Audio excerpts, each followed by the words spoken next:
एक समय की बात है। महात्मा बुद्ध के शिष्य आनंद कहीं जा रहे थे। रास्ते में उन्होंने देखा कि एक अधेड़ व्यक्ति चट्टान पर बैठा रो रहा है।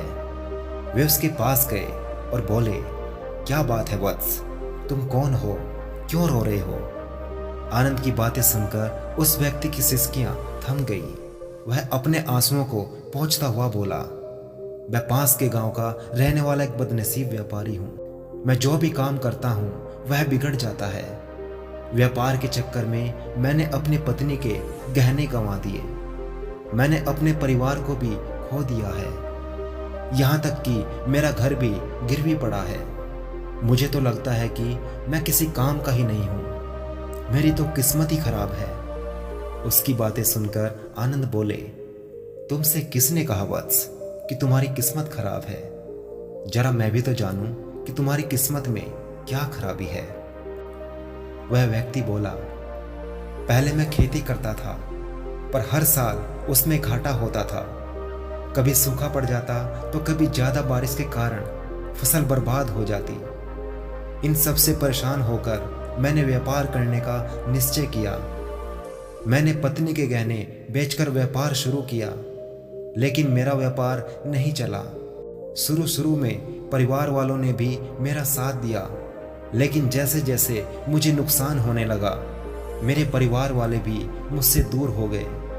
मैं यह सब तो उन्हीं के लिए ही कर रहा था, लेकिन अब वो लोग मुझे देखकर नजरें फेर लेते हैं और मुझे ही मेरे परिवार की दुर्दशा का जिम्मेदार ठहराते हैं। उस व्यक्ति ने एक लंबी सांस ली और फिर से बोला, मेरा एक मित्र है, उसने भी मेरे साथ अपना व्यापार शुरू किया था। उसका व्यापार अच्छा चल रहा है। वह जब भी मेरे घर पर आता है तो अपनी सफलताओं की कहानियां सुनाने लगता है।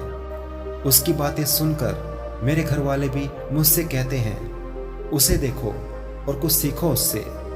हमें तो लगता है कि तेरे वश का कुछ भी नहीं है। उन लोगों की बातें सुन सुनकर अब तो मुझे भी लगने लगा है कि शायद मेरे बस का कुछ भी नहीं है।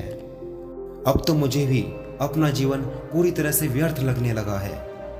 मेरे मन में ख्याल आता है कि मैं अपना जीवन ही समाप्त कर लूं, और मैं यहाँ पर आया भी इसी इरादे से था, लेकिन हिम्मत नहीं कर पा रहा था। इसलिए यहाँ एकांत में बैठा विलाप कर रहा था। उसकी बातें सुनकर आनंद बोले, अच्छा तो ये बात है।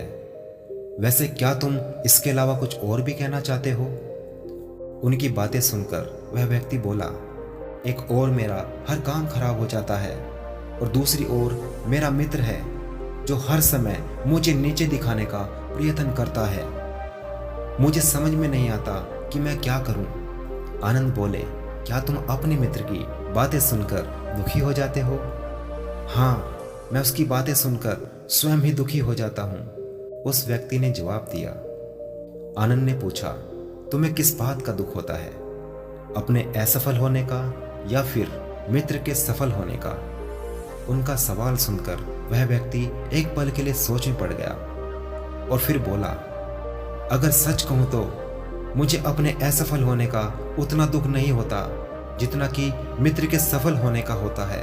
अर्थात यदि तुम्हारा मित्र असफल हो जाए तो तुम्हें खुशी होगी। आनंद ने उससे प्रश्न पूछा। वह व्यक्ति बोला, हाँ, मुझे बहुत खुशी होगी। इसका मतलब है कि तुम्हारी खुशी तुम्हारे मित्र पर निर्भर है। आनंद बोले, अगर वह चाहे तो तुम्हें खुश कर सकता है, और अगर चाहे तो तुम्हें दुखी कर सकता है। तुम स्वयं से ना तो खुश हो सकते हो और ना ही दुखी हो सकते हो। अर्थात तुम अपने मित्र के गुलाम हो गए हो, इसलिए तुम्हारा अब कुछ नहीं हो सकता। उस व्यक्ति ने हाथ जोड़ते हुए आनंद से कहा, ऐसा ना कहे महात्मा, आपकी बातें सुनकर मुझे कुछ आशा बन रही है। आनंद बोले, जब हम किसी से आशा बांध लेते हैं तो उस पर निर्भर हो जाते हैं। ऐसे में हमारी खुशी और दुख दोनों ही उस पर निर्भर करने लगता है।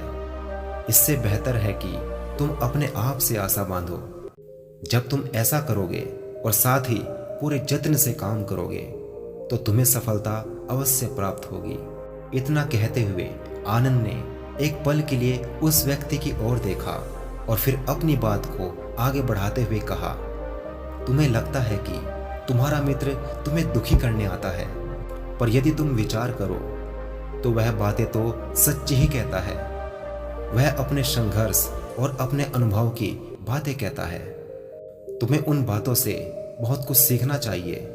तुम्हें इसके लिए उसका धन्यवाद करना चाहिए कि तुम्हें घर बैठे ही कुछ अनुभव मिल रहे हैं। तुम उन सभी अनुभवों का लाभ उठाओ, नई शुरुआत करो, कर्म करते जाओ, हार मत मानो। एक दिन तुम्हें सफलता अवश्य ही मिलेगी।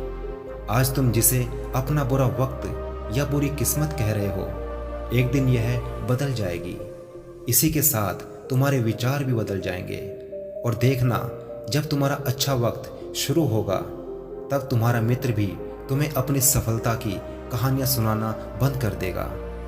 तब वह अपनी असफलताओं की बातें बताएगा ताकि तुम उसकी बातें सुनकर भ्रमित हो जाओ, तुम्हारा आत्मविश्वास हिल जाए और तुम गलत निर्णय ले सको।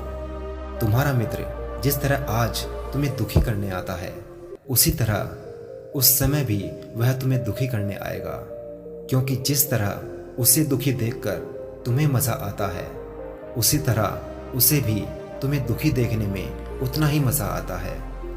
वह व्यक्ति बोला, आपने सही कहा, लेकिन मेरा सबसे बड़ा दुख यह है कि मेरे परिवार के लोग भी इसमें शामिल हैं। वास्तव में मैं तो अपने परिवार के लिए अच्छा करना चाहता था, लेकिन वे लोग भी मेरी बात नहीं समझते हैं। वे भी मुझे गलत कहते हैं और अब तो वो मेरे साथ भी नहीं है। आनंद बोले, मैं सब समझ गया, तुम शांत होना चाहते हो। वास्तव में इस दुनिया में सभी लोग शांत होना ही चाहते हैं। हम चाहते हैं कि हम जब भी कुछ करें तो लोग हमारी प्रशंसा करें, लेकिन आमतौर से ऐसा नहीं होता है, इसलिए हम दुखी हो जाते हैं। हमें लगता है कि हमारे मित्र और परिवार वाले सब मतलबी हैं, लेकिन यदि तुम किसी को अपना परिवार मानते हो और उसके लिए कुछ करना भी चाहते हो, तो तुम्हें ऐसा क्यों लगता है कि तुम दूसरों के लिए कुछ कर रहे हो? वास्तव में देखा जाए तो तुम अपनी खुशी के लिए ही कर रहे हो। इसलिए परिवार के लिए कुछ करना वास्तव में अपने लिए ही करना होता है। लेकिन यदि ऐसा करते समय तुम्हें लगता है कि तुम दूसरों के लिए कुछ कर रहे हो, तो तुम हमेशा दुखी ही रहोगे। और यदि तुम्हें लगता है कि तुम अपने लिए कर रहे हो, तो तुम हमेशा खुश रहोगे, क्योंकि जब तुम अपने लिए कुछ करते हो या कुछ करना चाहते हो, तब तुम्हें शांत होने की जरूरत नहीं पड़ती है। आनंद की बातें सुनकर उस व्यक्ति के चेहरे के भाव ही बदल गए। वह बोला, आप सही कह रहे हैं, मैं समझ गया हूँ। अब तक मेरी किस्मत खराब इसलिए थी क्योंकि वह दूसरों के हाथों में थी।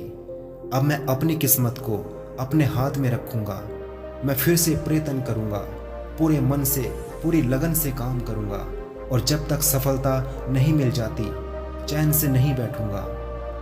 उस व्यक्ति की बात सुनकर आनंद मुस्कुराए और उसे एक छोटी सी डिबिया देते हुए बोले, इस डिबिया को हमेशा अपने पास रखना। इसमें एक ऐसा राज है जो तुम्हें बड़े से बड़े दुख से भी बाहर निकाल लेगा। लेकिन इसे तभी खोलना जब तुम्हारे जीवन में कोई रास्ता दिखाई ना दे और तुम्हें लगने लगे सब कुछ व्यर्थ है, ये दुनिया व्यर्थ है, यहाँ रहना भी व्यर्थ है। उस व्यक्ति ने आनंद को धन्यवाद दिया और डिबिया को लेकर चला गया। उसने नए उत्साह के साथ फिर से अपना व्यापार आरंभ किया। उसका व्यापार चल पड़ा।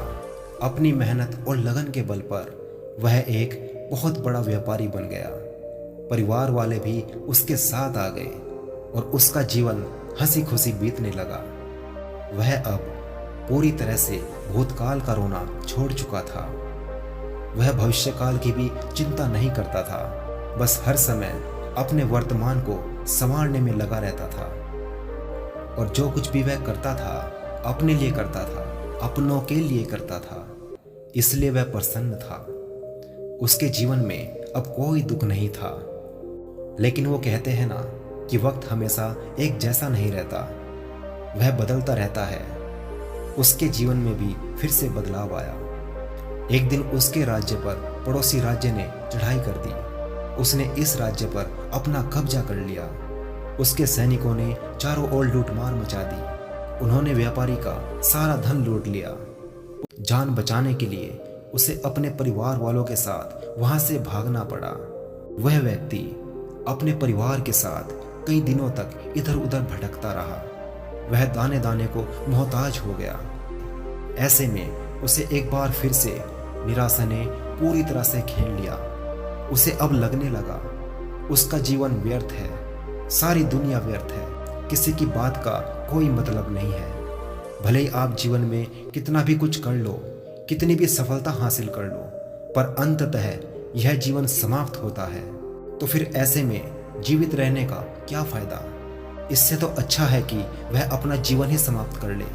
वह व्यक्ति यह सब सोच ही रहा था, तभी उसके दिमाग में आनंद की दी हुई वो डिबिया याद आई। उसने बड़ी ही उत्सुकता के साथ उसे खोला। डिबिया के भीतर एक पर्ची रखी हुई थी।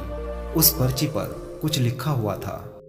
उसे पढ़ने के बाद उसकी आंखों के आगे जितना भी अंधेरा था वो सारा छट गया और वह मुस्कुरा पड़ा। उस पर्ची पर लिखा हुआ था, यह वक्त भी गुजर जाएगा। उसने डिबिया को अपनी मुट्ठी में भींच लिया और एक नई शुरुआत के लिए फिर से उठ खड़ा हुआ। दोस्तों, यदि आप भी कुछ ऐसी परिस्थिति से गुजर रहे हो तो निराश ना हो। अपने अतीत पर शोक मत करो, ना ही भविष्य की चिंता करो। अपने वर्तमान को जियो और उसे बेहतर बनाने के लिए सच्चे मन से, सच्ची लगन से प्रयत्न करो। यकीन मानो, जल्द ही आपकी किस्मत भी बदलने वाली है। इस वीडियो को अंत तक देखने के लिए आपका दिल से बहुत बहुत धन्यवाद। आपका दिन शुभ और जीवन मंगलमय हो।